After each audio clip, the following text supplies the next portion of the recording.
परमात्मा मिल जाते हैं, फिर वो परमात्मा हमें विशेष लाभ देता है। कहते पर्वत पर्वत में फेरा कारण अपने राम, राम जैसे संत मिले जिन सारे सब काम। पर्वत पर्वत हम फिरे प्रभु की तलाश में, क्योंकि परमात्मा अंधे को आंख दे, कोढ़ी को काया दे, निर्धन को माया दे और मोक्ष प्राप्त करावे।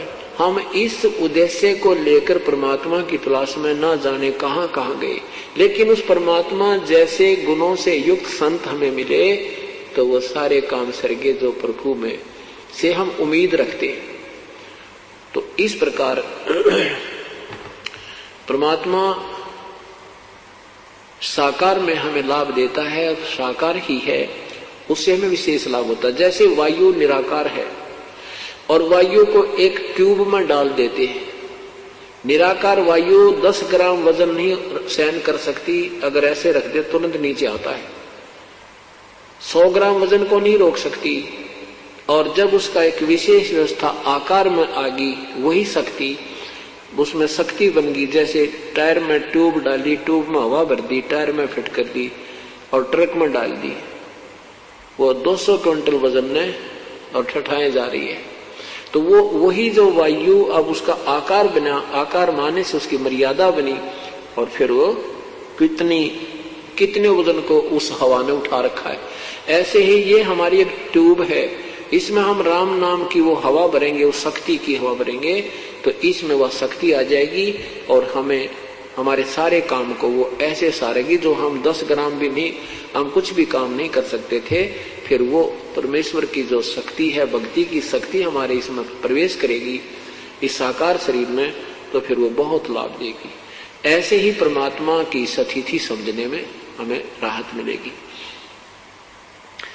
परमात्मा साकार है, हमें दिखाई क्यों नहीं देता?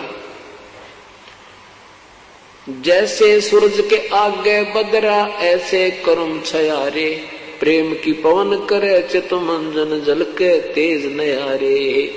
जैसे सूरज के आगे बदरा माने बादल, जैसे सूर्य के सामने बादल आ जाते हैं, सूर्य अदृश्य हो जाता है, अंधेरा छा जाता है, रात्रि जैसा लगता है, लेकिन सूर्य की स्थिति समाप्त नहीं है, क्योंकि बादलों ने उसके प्रकाश और हमारे बीच में एक बाधा डाल दी। तेज हवा चली, वो बादल इधर उधर हो गए और सूर्य का प्रकाश हमारे ऊपर ज्यों का तो विद्यमान सूर्य हमें दृष्टिगोचर हो रहा है। ऐसे हमारे अंतःकरण में और परमात्मा के बीच में और हमारी आत्मा के बीच में हमारे पाप कर्मों की एक मोटी दीवार होगी। तो वह कैसे कटेगी? प्रेम की पवन करे चित मंजन जल के तेज नयारे। प्रेम की पवन, भक्ति करेंगे, साधना करोगे, दान करोगे, आप में विनम्रता आएगी, अंदर से परमात्मा का प्यार उपजेगा। और जब हमारा रोना आया करेगा प्रभु के लिए, इसकी जरा से जिक्र चलते ही आत्मा फूट फूट कर रोया करेगी, तो वो हमारे पाप निकल रहे हैं, वो प्रेम की पवन चल पड़ी और एक दिन वो हमारे पाप का बादल हट जाएंगे, तो परमात्मा हमें साक्षात दिखाई देने लग जाएंगे। प्रेम की पवन करे चितमंजन, वो झलके तेज नयारे, उस परमात्मा का न्यारा ही नूर दिखाई देगा, प्रभु का शरीर दिखाई देगा, हमें उसका आभास होने लगेगा। तो उससे योग्य होने के लिए क्रियाएं कौन कौन सी हैं, ये आपको बताई जा रही हैं।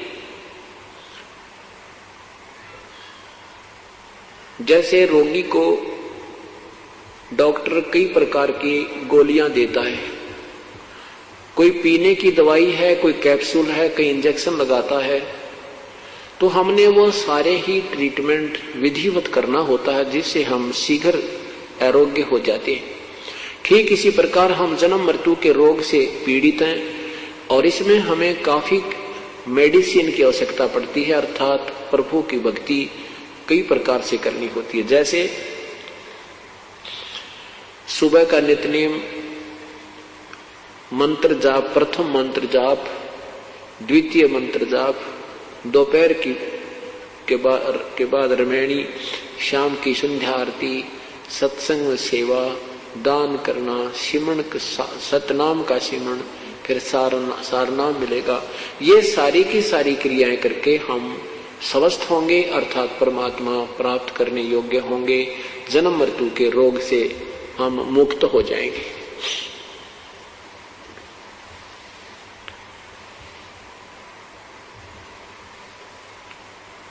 अब जो साधनाएं हम सुना करते थे, ऋषियों संतों को देखा करते थे, कैसे कैसे वो साधना करते थे, कोई कुछ करता है, कोई कैसे साधना बताते थे, कोई ऊपर ने पैर करके, कोई ढूंढे ला के, कोई किसी प्रकार से कर रहा है, कोई किसी प्रकार से कर रहा था, तो वो साधनाएं ठीक नहीं थी। वो साधनाएं मनमुखी थी जो हमारे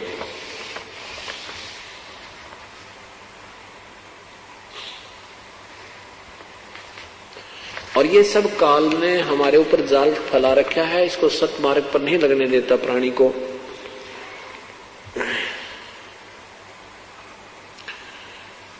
इस वास्तविक विधि न प्राप्त होने से संतों और पंथों की कैसी दुर्गतियां रही। आदरणीय गरीबदास साहिब की अमरवाणी तर्क माया का ग्रंथ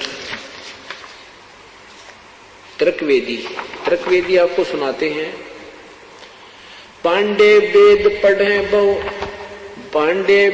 पढ़े क्या होई, घट अंदर की खबर न जाने, दौरा लूटे तो ही। एक गुदरी एक धागा, पांच तरंग भी ना बागा, हाड चाम का सकल पसारा, सब गट एक बोलन हारा।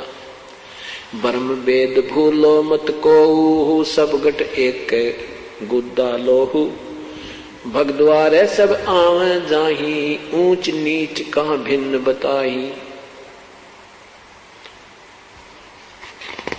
आपको माया का ग्रंथ सुनाते हैं। ब्रह्म जोगनी जालम दूती, सुर नर मुनि जन खाए बेगुती। दोनों दीन चले दे धाई, सठ दर्शन को ठोर न पाई। ये सठ दर्शनी साधु कहते हैं इनको, इनका कितना ठिकाना कोई ना। इस माया ने, माया क्या चीज है कि गंगा में माया पानी बन गई स्नान करने। जैसे आपने सुबह सुना था कि एक महाकुंभ पर्व के ऊपर स्नान करने में के लिए दो गुटों में, संतों के दो ग्रुपों में झगड़ा हो गया, वहां आपस में कट मरे। तो वहां माया ने उस गंगा के पानी का रूप धारण कर लिया। वहां वो गंगा का पानी माया बन गई, अर्थात वो जाल बन गया, उनके विनाश का कारण बन गया। प्रथम स्नान करने के ऊपर ही वो विनाश कर बैठे। क्या बताते हैं? तो ऐसे इस माया ने जैसे मान बढ़ाई, ये भी माया है। और सिद्धि जिसमें आ गई वो सिद्धि भी माया है। जैसे दुर्वासा जी में सिद्धि आ गई, वांडी पाक गया और विनाश कर दिया कौरवों को, उनको यादों को श्राप दे दिया, उनका सर्वनाश हो गया। चुनक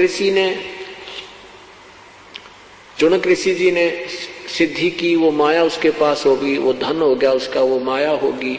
उसने बेहतरक्षोणी सेना का, मानधाता चक्रवर्ती की, राजा की बेहतरक्षोणी सेना का विनाश कर दिया।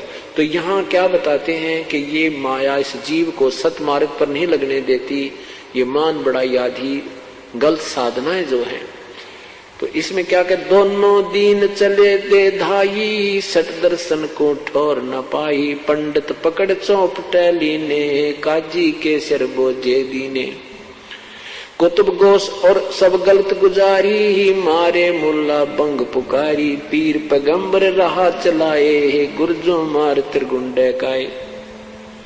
क्या बता रहे हैं कि ये जितने भी साधक हैं, जैसे पंडित जी अपनी क्रियाएं करते रहे, श्राद्ध निकलवाते रहे, तुम्हारे होम कर देंगे, फलान कर देंगे, ये साधना शास्त्र अनुकूल नहीं थी। तो वो स्वयं भी विनाश को प्राप्त हुए, यजमान अपने अनुयायियों को भी नरक ले गए। ऐसे ही काजी और मुल्ला जो हैं, ये भी शास्त्र विरुद्ध साधना कर और करवा रहे हैं। इन सब को परमात्मा सबके विषय में बता रहे हैं। जालम जोगनी ऐसा कीन्या, मोहम्मद का सब मजहब छीना। नेम नमाज करें थे रोजा, जिनके कहीं न पाए खोजा। जैसे नेम नमाज, नेम होते नित्य नेम जो करे हैं, जैसे गीता जी का नित्य पाठ करना, उधर से 5 बार नमाज करने वाले कहते हैं ये कहीं स्वर्ग में नहीं पहुंचते, इनकी किताब खोज भी ना पाती, ये अपने मन में अपने आप प्रसन्न है, लेकिन ये शास्त्र विरुद्ध साधना होने से ठीक नहीं है। नेम नमाज करें थे रोजा, जिनके कहीं न पाए खोजा, मारे वृक्त ब्रह्म आचारी, धाम पुजाए सिर देखारी। ये धाम पूजनीय भी कहते, इनके ऊपर भी भार है, ये मुक्त नहीं होते। जिन सिर जटा बहुत थी लंबी, मारे नागा मुनियर बम्बी, चुंडत मुंडित सबे सिंघारे, जो धूमी 5 लगावत हारे। क्या बताते हैं कि जिनके सिर पर लंबी लंबी बाल थे, ये ऋषि महर्षि दिखे बड़े बड़े हैं, और जिन्होंने या घोटम घोट करा रखा, कभी बाल कटवा के बिल्कुल कोरा कचकोल कटा रखा, कहते इस तरीके से भगवान नहीं मिलता। वो विधि वास्तविक साधना है तो सबका आध्यात्मिक लाभ प्राप्त हो रहा आपको, नहीं तो इन बनावटी ऊपर के जो दिखावटी बातों में इससे कोई लाभ नहीं। क्या बताते हैं, जिन सिर जटा बहुत थी लंबी, मारे नागा मुनियर बम्बी। नागा जो निवस्त्र रहते हैं, और ये मुनिवर ये सारे के सारे खत्म कर दिए इस काल ने। चुंडित मुंडित सभ्य सिंघारे, जो धूमी 5 लगावत हारे। जो 5 धूने हारे लाया करते ना चारों तरफ बैठ कर, और बीच में बैठ कर जेठ में 40 दिन तपे, कहते ये सब विनाश का कारण है, ये भक्ति नहीं है, इनका ड्रामाबाजी है, ये काल ने उलझा रखे। उर्दमुखी मारे बहुमोनी, बहुसागर आए फिर जूनी, मारे बनखंडी निर्वाणी, सिरधर शीस दुहाए पानी। जो ऊपर ने उर्दमुखी अर्धमुखी नीचे को पैर, सिर करके ऊपर ने पैर रखा करते, ऐसी साधना की। कहती है सब, और जो मौन रखते हैं ये भी बनखंड में चले जाते हैं, निर्वाण धारण करके, वैराग धारण करके, कहते वो भी मुक्त नहीं हुए। ज्ञानी गुणी मुनि बहु मोहे, 2 पाटों बिच मीही जोहे, मारे विरक्त ब्रह्म ज्ञानी, बहुर पड़े हैं चारों खानी। उदासी मारे निर्मोही, पकड़ चौपट धोवट धोई, उनमुन रहते रखते काया, जिनको धक्के दीने माया। त्रिकाली करते स्नाना, ते नर कीने शुक्र समाना। इस काल में कहते हैं जो 3-3 बार स्नान करा करते और भक्ति करते थे, कहते वो साधना शास्त्र विरुद्ध होने से वो गधे और कुत्ते बने, सुअर बने। त्रिकाली करते स्नाना, ते नर कीने शुक्र समाना, जो नर अंग लगावत छारा, ते आने तिरगुण व्यवहारा। जो शरीर पर राख लपेट कर शरण न गए तो बड़ा ओलिया है, ये साधु बड़ा महापुरुष है, कहते हैं वो सब 84 लाख योनियों में गए। मारे चारों वेद वकंता, जो नर 18 पुराण अकथनता, जिनके कानों मुद्रा भारी, ते माया ने कीने गरबारी।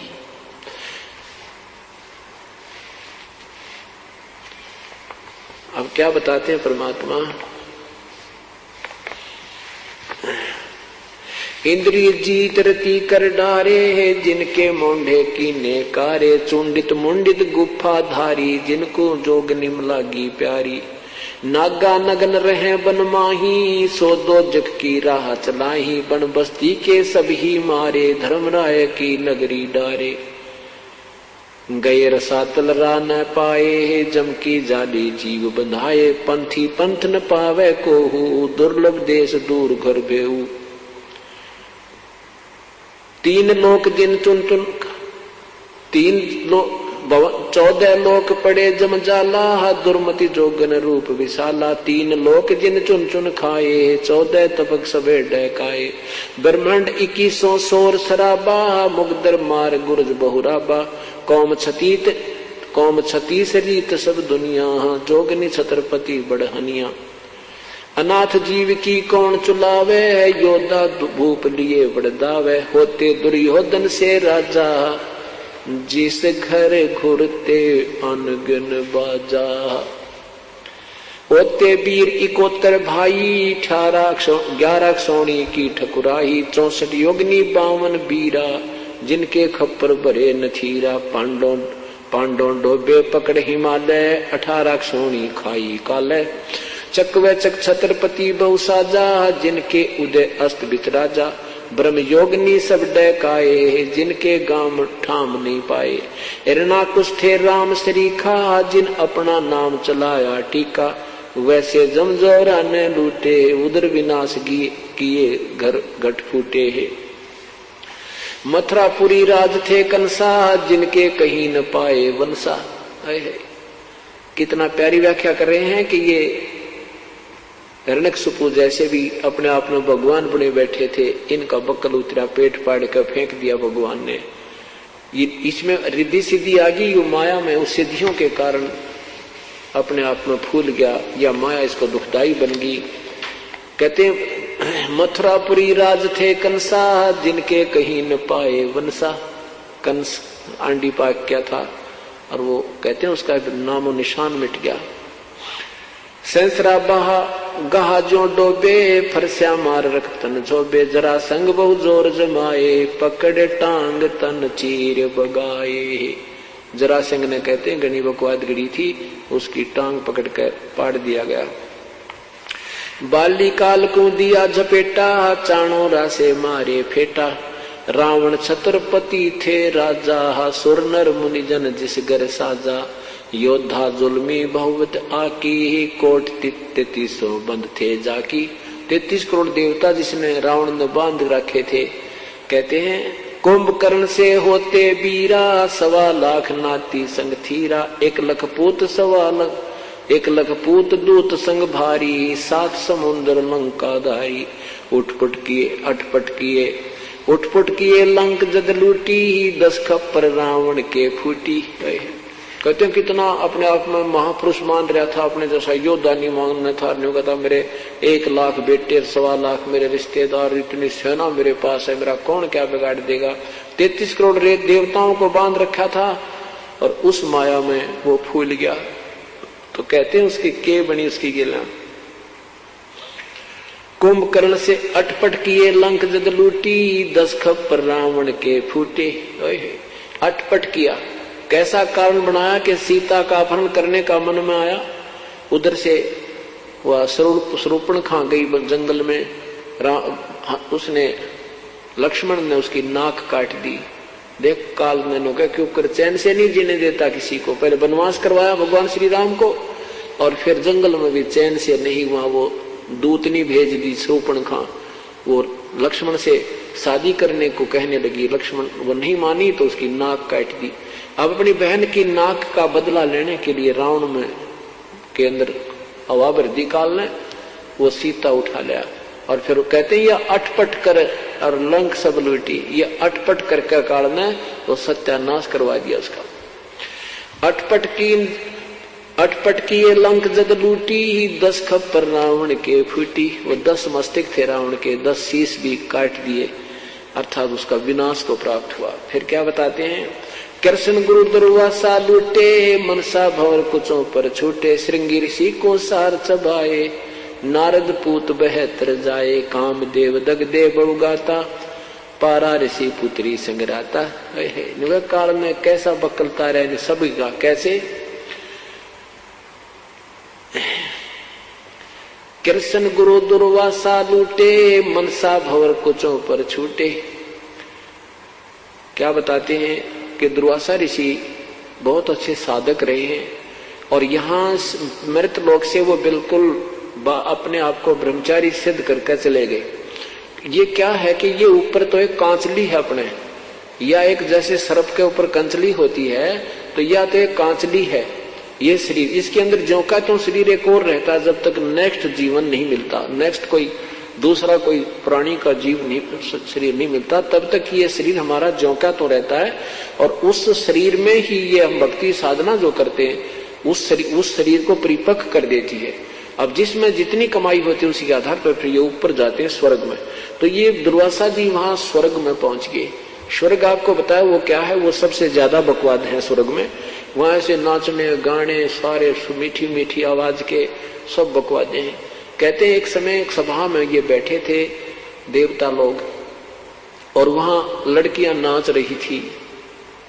यहां तो ये महर्षि कल आते, वहां जाके ये फिर जो कहते हो उसी सती थी माँ जी, क्यों ये जीव ही है और जीव में विकार जो कहते हैं जब तक हमें सत साधना तत्व ज्ञान नहीं प्राप्त होता। तो ये दुर्वासा वहां बैठा था और एक लड़कियां नाच रही थी। तो इसने क्या किया, सिद्धि होती है इन महर्षियों में, इसने एक भंवरे का रूप बना के और उस लड़की की दूधी को काट दिया जो अर्धनग्न थी, और उस लड़की ने हाथ मार दिया। अब कोई हमारे मच्छर लड़े, कोई भेड़ लड़े या कोई ततैया लड़े, भौरा लड़े तो हम हाथ ही मारेंगे। तो उस लड़की ने हाथ मार दिया और वो दुर्वासा जो भौरा बना हुआ था वो जमीन पर पड़ा, पटाखा उठा और फिर खड़ा हो गया और हंसने लगे। जो संत ऋषि बैठे थे वो हंसने लगे कि पड़ा नीचे। तो फिर दुर्वासा बन गया और दुर्वासा बनकर उसको श्राप दे दिया कि तू गधी बनेगी। बताइए भगवान, यहाँ कहते हैं लठ वाले का राज है। अब वो बेचारी, उसका क्या दोष था, स्वयं बकवाद करी। अब किसी कोई चीज छुएगी, लड़ेगी, डंक मारेगी, हाथ तो अपने स्वाभाविक लगता है। तो वो बिरड़ते भी गुंडा ये दुर्वासा, उसने उसको सिद्धि जिसमें आ जाती है, वो सर्प जैसे होते हैं, ततैये जैसे होते हैं ये संत ऋषि, जरा सा कोई हाथ ला दे उसने श्राप दे देते हैं। इतनी कहते ये माया इस कारण इनको न्योड़ जा दिया। ये लगे थे भगवान प्राप्ति के लिए और बन गई ये एटम बम। तो उस लड़की ने अपना जो दर्द हुआ शरीर को हाथ मारा तो उसी को श्राप दे दिया, तू गधी बनेगी। तो परमात्मा कहते हैं कर ले इनका के करार, फिर आप क्या बनेगा। ये ऐसे कुक्रम करके ये भी 84 लाख योनियों में दुर्वासा जाएगा जब इसकी बैटरी डिस्चार्ज हो जाएगी जो उसने साधना कर रखी है। तो क्या बताते हैं, दुर्वासा कृष्ण गुरु दुर्वासा लूटे, मनसा भंवर कुचों पर छूटे। इसकी इनकी जो गंदी वृत्ति थी उस लड़की की दूधी के ऊपर बकवाद के लिए गई तो उसने हाथ मारा और नीचे गिर गया। तो कहते हैं कृष्ण जी के भगवान विष्णु यानी कृष्ण के गुरु भी दुर्वासा के साथ भी ये व्यवहार हुआ, उसकी भी इतनी गंदी नीयत है। तो यह माया कहते हैं जो काल किसने बख्शेगा। क्या बताते हैं, श्रृंगी ऋषि को सार चबाए, नारद पूत बहतर जाए, कामदेव दगदे बहु गाता, पारा ऋषि पुत्री संगराता। इन महापुरुषों की हिस्ट्री खोला गरीबदास भगवान, गरीबदास साहिब जी कि ये तुम क्या मानते थे, ये थे क्या अंदर से। क्या बताते हैं कि श्रृंगी ऋषि को सार चबाए। एक श्रृंगी ऋषि थे, साधना करने के लिए जंगल में बैठ गए। ये मनमुखी साधकों के लक्षण बताते हैं।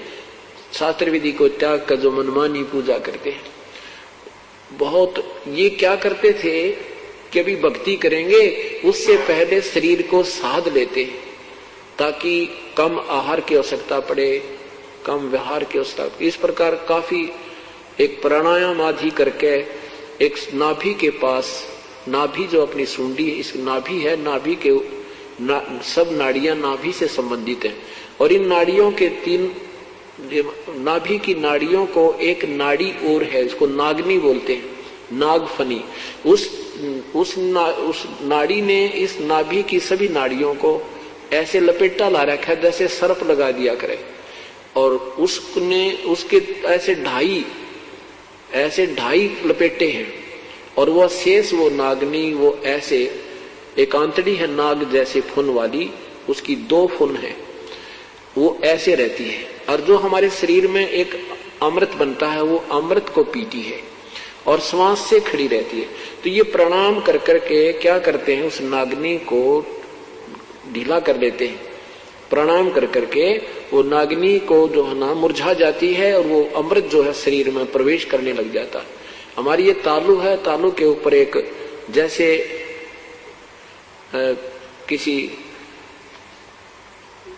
जैसे अंडा होता है, अंडे का छिलका होता है और अंडे के छिलके को और बीचों बीच काटते थोड़ा सा रह जाए, वो जैसे एक कटोरा सा होता है, उसकी छोटी स्थिति समझ लो बिल्कुल 1 सेंटीमीटर, इतने स्थिति का 1 सेंटीमीटर इतनी स्थिति का हमारे तालू के ऊपर एक ऐसे कटोरे टाइप की एक स्थिति बनी हुई है और उसके बीच नीचे बिल्कुल उसमें एक सुराख है। उस सुराख के ऊपर एक छोटी सी पत्ती रखी है, आंच सी पड़ी है, जैसे छोटी सी पत्ती होती है बेल की, बिल्कुल वाल टाइप, जैसे वाल टिका होता है।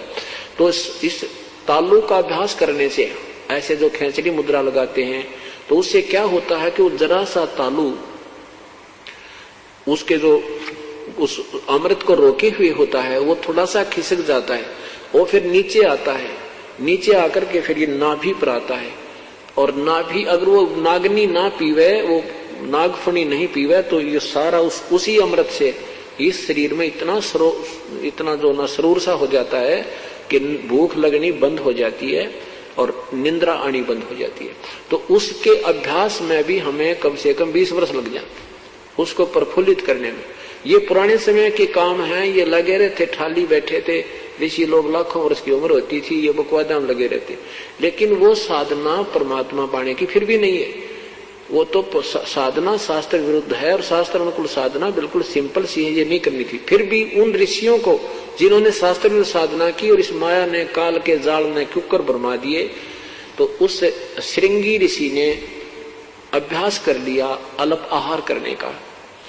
पहले आहार अपना साधना की, शरीर को शोधा ऐसे, और फिर इतनी साधना कर ली कि दिन में एक बार एक वृक्ष की छाल के ऐसे जीभ लगाता, उसी से तृप्त हो जाता और वहीं बैठा उसकी तरफ मुख करके अपना वो ध्यान लगाता रहता।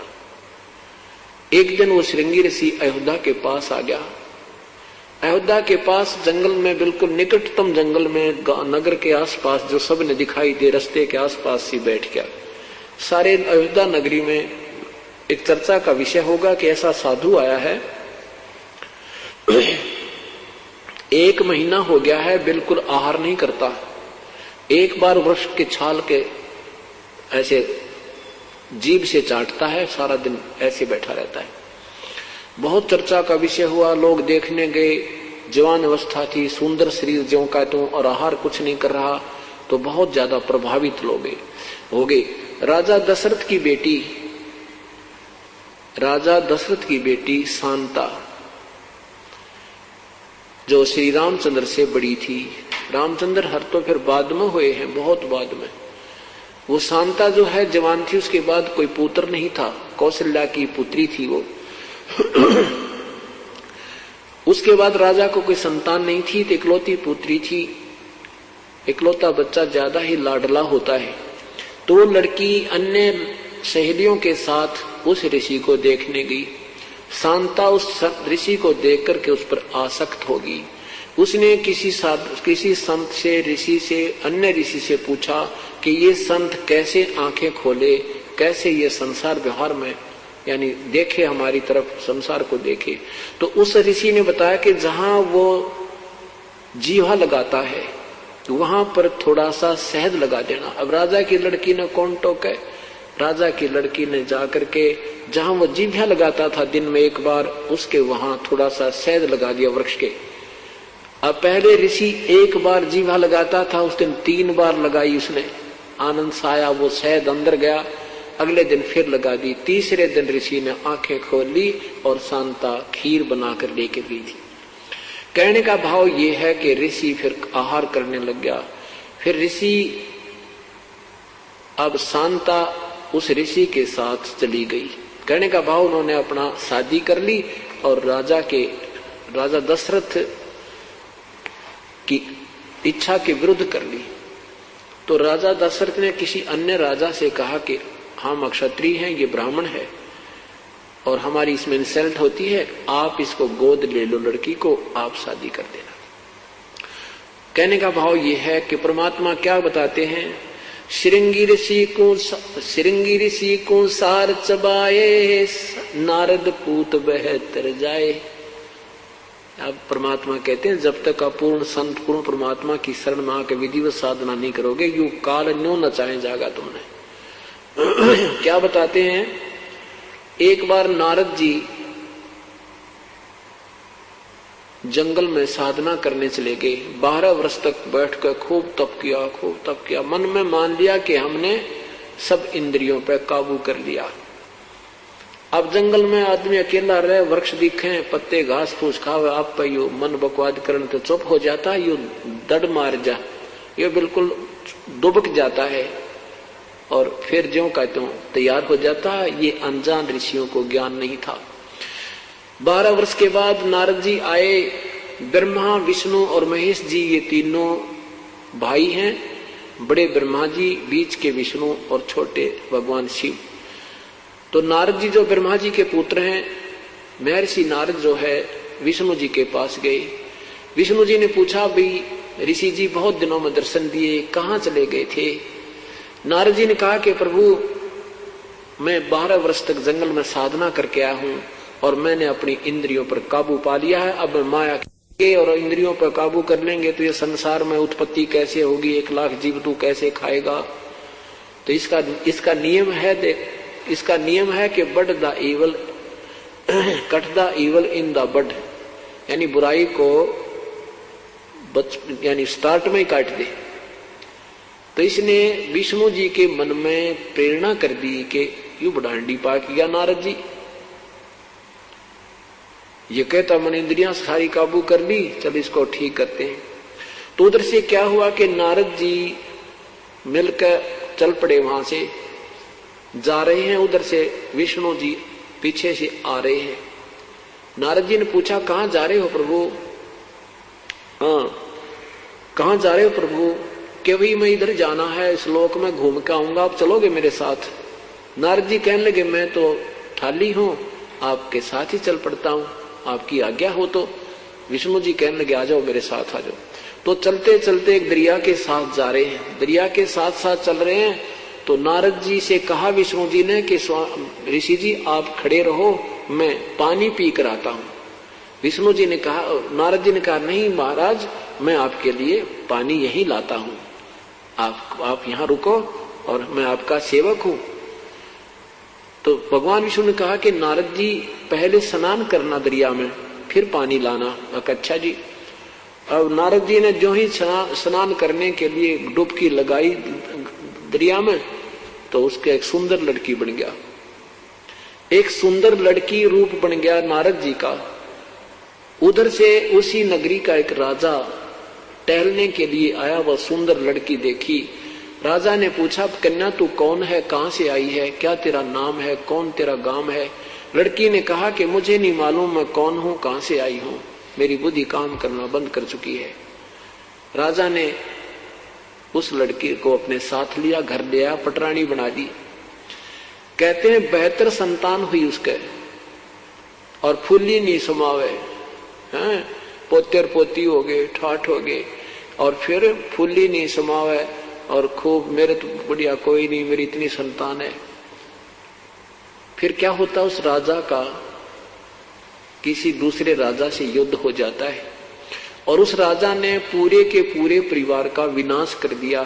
उसके पुत्र भी मारे गए, युद्ध में गए थे, राजा भी मर गया, कोई शेष नहीं बचा। वो बुढ़िया हो रही थी, वो नारद से बड़ी औरत। तो उसने सोचा, रो रो के बुरा हाल कर दिया, सारे बाल पाड़ दिए, नो रो रो कर टक्कर मारे। उसने सोचा तू आत्महत्या कर ले और तेरे पास शेष नहीं रहा कोई चीज। तो वो बुढ़िया जो नारद बुढ़िया बनी थी, जाके उस दरिया में सुसाइड करना चाहा, आत्महत्या करने के लिए छलांग लगाई, तो ऊपर एकदम नारद बना दिया, नारायण नारायण करता हुआ बाहर आया। उधर से भगवान खड़े खड़े मुस्कुरा रहे हैं। विष्णु जी कहते हैं, अरे नारद बहुत देर लगा दी, मैं तो बहुत प्यास लगी है, जरा पानी ला, शीघ्र ला। और नारद का सबकी बंदरी, जैसे सपने में कोई ऐसी दुर्घटना महसूस हो जावे और ऐसा रोया कर आदमी और जाग जाना, सपन टूट जा तो भी उसको ऐसे महसूस होता जैसे अभी वो तेरे साथ कोई बुरी घटना घट रही है। अब नारद जी के पसीने आ रहे, ये भगवान, वो मैं तो ऐसा बुरा हाल हो रहा था, मेरी तो इतनी संतान थी, वो मृगी सारी। तो फिर जान गया भगवान, हंस रहे खड़े खड़े। तब विष्णु जी ने कहा कि तूने क्या था, मैंने सारी इंद्रियां बेकाबू कर दिया। तब नारद जी बोले, भगवान आप तो कसूरते हो। तो कहने का भाव यह कहते हैं कि श्रृंगी ऋषि को सार चबाए, नारद पूत 72 जाए। कामदेव दगदे बहु गाता, पारा ऋषि पुत्री संगराता। एक पाराशर नाम के ऋषि, शादी होगी, शादी हुई, शादी होते ही अपनी पत्नी को छुआ तक नहीं और कहा मैं तो जंगल में तप करूंगा। अब उसकी पत्नी कहती है कि आप अच्छे महापुरुष हो, आज शादी हुई है, अब तुम घर छोड़ के जा रहा है, या तो शादी ना करवाता या बाद में करवा लेता। तो कहता है कि पहले मैं तप करके आऊंगा, साधना करूंगा, अच्छी संतान उत्पन्न होगी, ये करके बहाना चल पड़ा। तो फिर कहा कि मैं जब कुछ साधना कर लूंगा तेरे पास बीज शक्ति भेज दूंगा, तुझे गर्व रहेगा। अपारा ऋषि ने 10 वर्ष 11 वर्ष साधना की, एक कव्य को अपनी बीज शक्ति दे दी कि तू ले जाकर मेरी पत्नी को देना, एक सिद्धि होती है। वो कौवा उसको एक पत्ते में लिए हुए आ रहा था,